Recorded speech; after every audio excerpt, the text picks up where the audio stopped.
Care of the elderly. And I titled this From 4 to 4.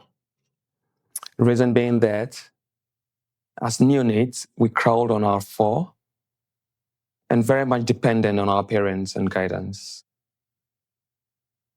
We grew up and we walked on 2, very much independent.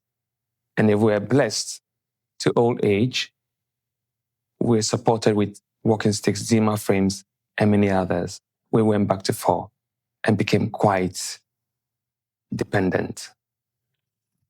Psalm 71 verse 9 expresses a plea not to forsake the elderly. And I was taken aback just a few weeks ago when a client came to the ward and said, my father's death certificate. It was astounding. Surprised. I felt so hurt because the 83-year-old man was still alive. I told him, your daddy's surgery was successful. May we go see him.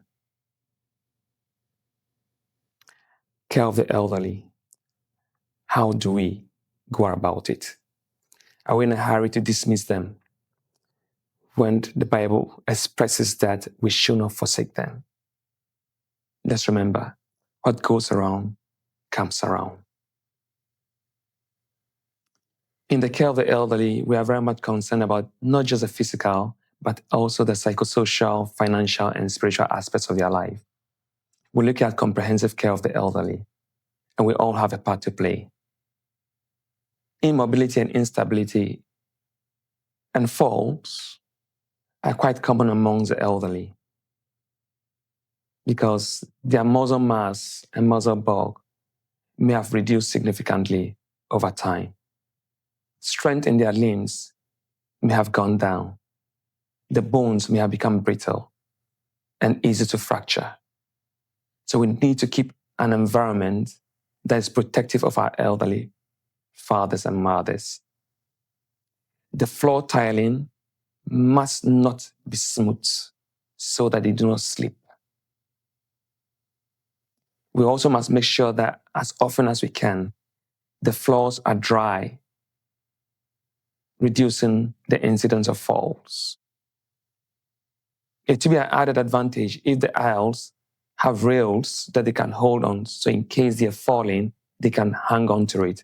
And the washrooms should also have these to help them sit up. The bowls of a toilet must be as high as possible to make it easier for them to sit and to get up. How well are we adapting our environment to the elderly? Incontinence is yet another problem we experience among the elderly. They dribble urine quite often. And we need to pay attention to this because it also has psychosocial implications, and it doesn't really encourage them to come out into the open space, into public and gatherings, because they may feel that they have an odor, and that also keeps the perineum quite wet and may eventually develop ulcers, especially if the beddings are wet from the leaked urine. And so we have to make sure that we change their diapers as often as we can, encourage the use of diapers if the dribbling is quite bad. We'll also have to look at how well the perineum is kept dry, and if we also have to exclude any causes of incontinence, including infection and excessive sugar in the blood, like in diabetes. And when we exclude all these, we may be quite sure that it's simply physiological with aging, and that also can be taken care of. Intellectual impairments, confusion, inattention may also be yet another geriatric giant that we consider. The synthesis of information among the elderly may be quite slow, and so we'll not encourage them to drive because their ability to brake, stop, and react to situations may be quite slow, and this can get them into trouble sometimes. And so as much as we can, we'll not want them to drive if they used to drive, And also, they may not want or will not wish them to be around dangerous machinery that may hurt them if they should fall onto these machines. Pressure ulcers, a situation that our elderly get themselves into, especially if they are immobile. And so, if that is a situation, we'll want to encourage that the elderly attend in bed as often as we can, at least every 2 hours, so that they do not develop pressure ulcers. Skincare must be apt, meaning that we must make sure the skin is not as dry to cause it to crack and create ulcers. We also will have to look at the beddings, and if we were using air mattress, will also, it doesn't mean that you will not turn this patient. It's not absolutely safe using the air mattress in a manner that you do not turn these elderly patients in bed. They may as well still develop bed ulcers. It may only reduce the frequency at which you turn them in bed. And so, regardless of whether you use the air mattress or not, let's also encourage turning in bed.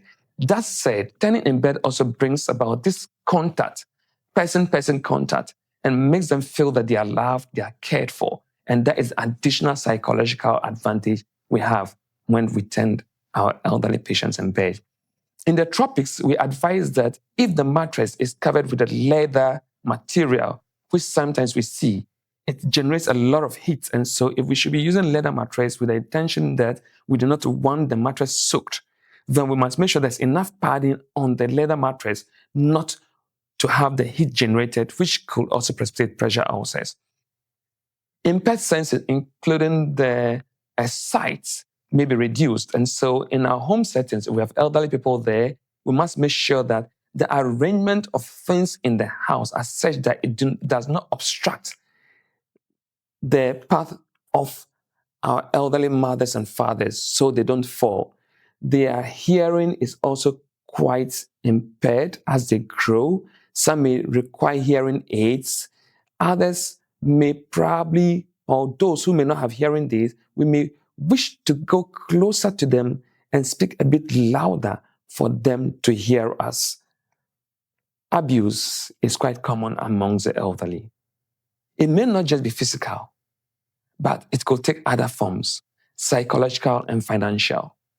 I had this colleague who told me, yes, I have the money, but I cannot access the money. I cannot sign my checks, and I cannot use the apps. And so I have no access to my money. In this situation, though I have the money in the bank, I am poor. So how does he access health care if you do not have a reliable caregiver paying attention to all these aspects of care that the elderly may need?